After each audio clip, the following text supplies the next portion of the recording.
progressive soapbox.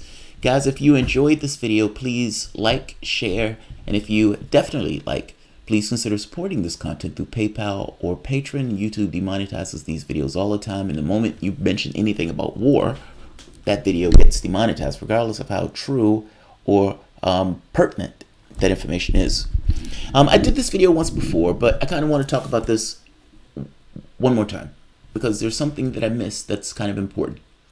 So the story goes, the basics of the story, and I'm putting the articles below. Russian jets, or at the very least, South Korea is saying that Russian planes, warplanes, intervene into their airspace. And when they entered their airspace, South Korea fired off multiple warning shots in addition to warnings for them to leave their airspace. Now, as you would imagine, for South Korea to fire warning shots, they would have to be apoplectic about them invading their airspace. Russia is saying it wasn't your airspace. Russia is saying this was international waters and that we were perfectly legal to be in that airspace. It also said something else. It said Russia and China were doing exercises. So the part of this that we know. So let's go with flat fact that we know, and then let's talk about the part that is under contention. First, Russia and China were doing military exercises. As you know, Russia and China have a military alliance between the two countries. They were doing military exercises. South Korea and Japan agree that these guys were doing military exercises. So that part is a flat fact. That part we know. South Korea is saying that they fired on those Russian planes because they entered their airspace and they told them to leave their airspace. And they said they fired off hundreds of rounds. I think they said 300 rounds at the Russian planes. Now, when asked, China says it's not aware of the details of what these guys are talking about. That's called politics. Second, South Korea is apoplectic at this and say they sent off very strong warnings to Russia to not invade our airspace. Russia comes back and says, we didn't invade your airspace. These were international waters, and that they don't accept South Korea's claim to that area. That's a tell. That means that these things are under contention to some degree, and that Russia most likely was flying in that very specific area, and that the contention here is not so much that they weren't in the area, more so that they disagree with South Korea claims over that area. I hope that makes sense. Ultimately, Russia is agreeing that it was in military exercises with China. So to some degree, that part doesn't seem to be under contention. What seems to be under contention is where these exercises were being carried out, and if it was more so an issue that Russia doesn't accept South Korea's claims over a particular area as opposed to where they were. I hope you understand what I mean by that. It's essentially countries don't always agree to the territorial claims of other countries, at which point it puts those areas in contest. When they don't agree with those claims, they would tend to use those areas, which would create a certain degree of conflict between the countries that are in conflict or dispute. Nevertheless, it does seem that the military exercises were being carried out. It does seem that those were being carried out with China. That doesn't seem to be under contention. Now, the interesting part. Russia says that South Korea never fired any shots. They go further. If South Korea had fired shots at their airplanes, they would have taken aggressive action in response. Oh, I love politics.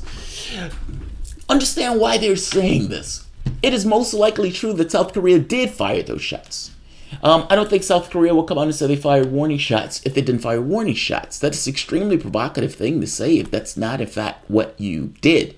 South Korea probably did fire those warning shots. Again, we weren't there. It is impossible to know. We're just kind of going by what's most likely true. I got to be honest, I err towards the side that they probably did fire those shots.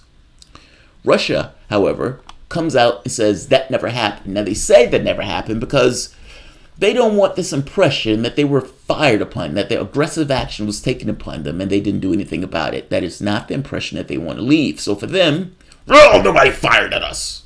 Nobody fired at us. They bristle at this notion that somebody fired at them and they didn't do anything about it.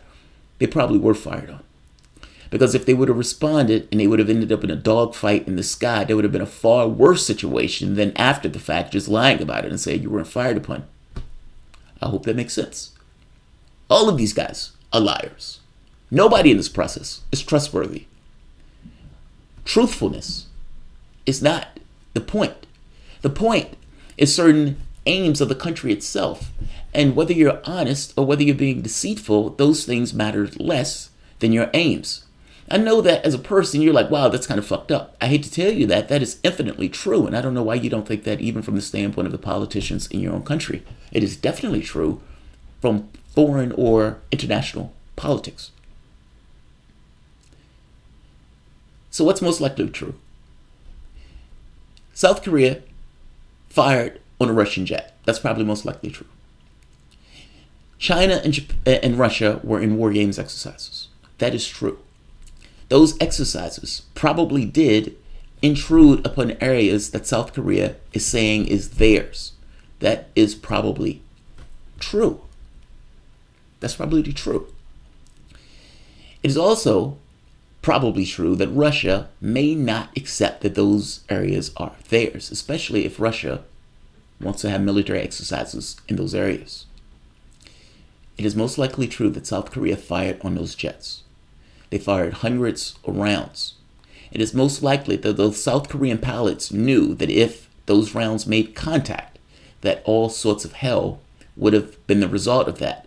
Ergo, there were warning shots and they were get out of our territory. There's a certain degree of brinksmanship that's involved in this on both sides. But the reality of it is always hazy. One more point that needs to be known.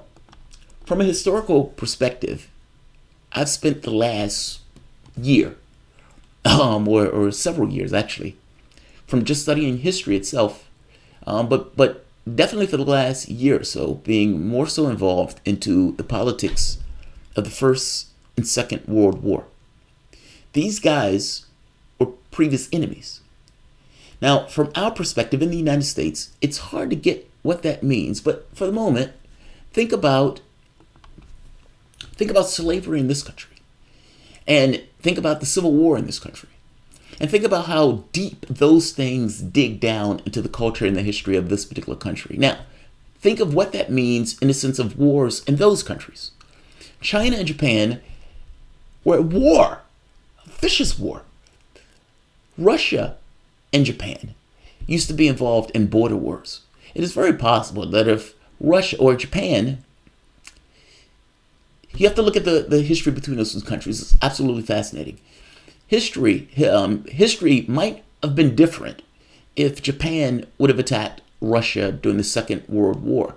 And they were having border conflicts, and Japan lost a major war to Russia, which might have scared shit out of Japan from the standpoint of attacking Russia. Now, the reason I bring this up is because these border conflicts and the conflicts that these guys had dig within the culture of the countries themselves in a way that it doesn't necessarily dig into us.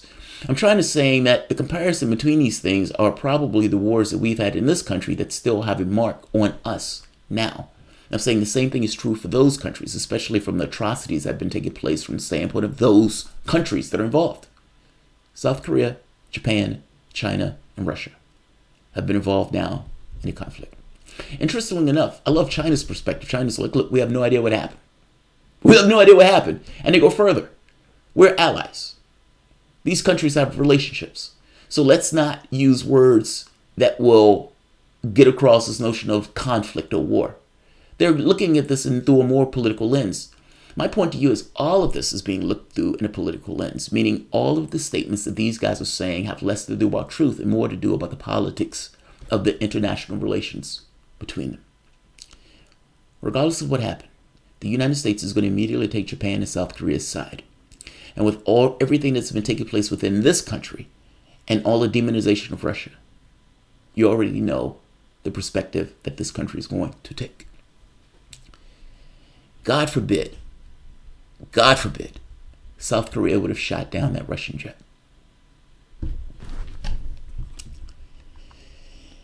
This is not clickbait. This is not me making this up. Both videos or both articles are below. I don't have to tell you that this is dangerous.